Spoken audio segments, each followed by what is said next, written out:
you be less critical? How can you be less critical of yourself and others? Okay, how can you be less critical of yourself and others? It's the Two of Swords here, so how can you be less critical? Now this is saying basically keep your mouth shut. Don't burst in with something before thinking about it. Sometimes a pause does us all good.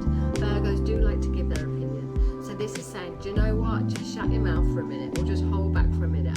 Hold fire.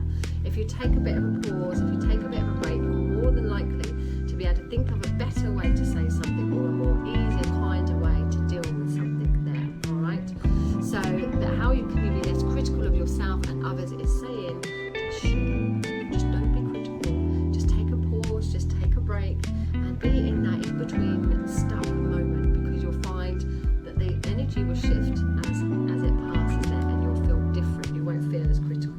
Or if you want to jump in and say your opinion. How can you give your best service to your ideas now? Oh, they've all fallen over. Okay. I only take note when one falls out. Not 101. So let's do a reshuffle.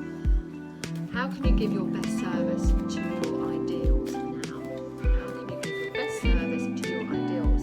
Perfect. The Hierophant.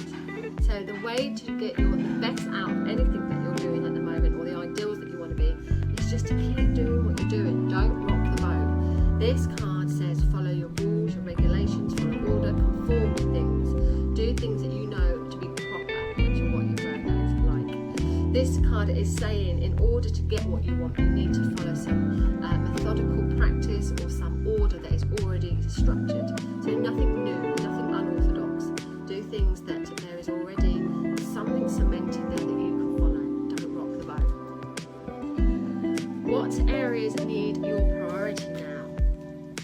What area? I'm going to have a look at these in a bit more detail for myself in a moment, how these cards reflect around me and things. So, what areas need your priority now?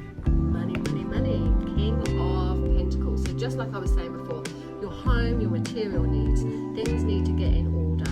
So you could be shaping up your finances, you could be going through your bank statements now, you could be going through your home with a fine-tooth comb, getting rid of things that don't work for you, getting rid of things that you're never going to fit into, fixing broken things or binning them, or perhaps really rearranging things. But everything is about order, being organised now and being clear of anything that's going to clutter your life there. So the areas that need priority are definitely material things, definitely money and work and your home, without a doubt. Being practical with things, that is a priority.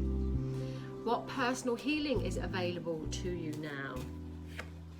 Ooh, interesting. Three of Swords. What personal healing?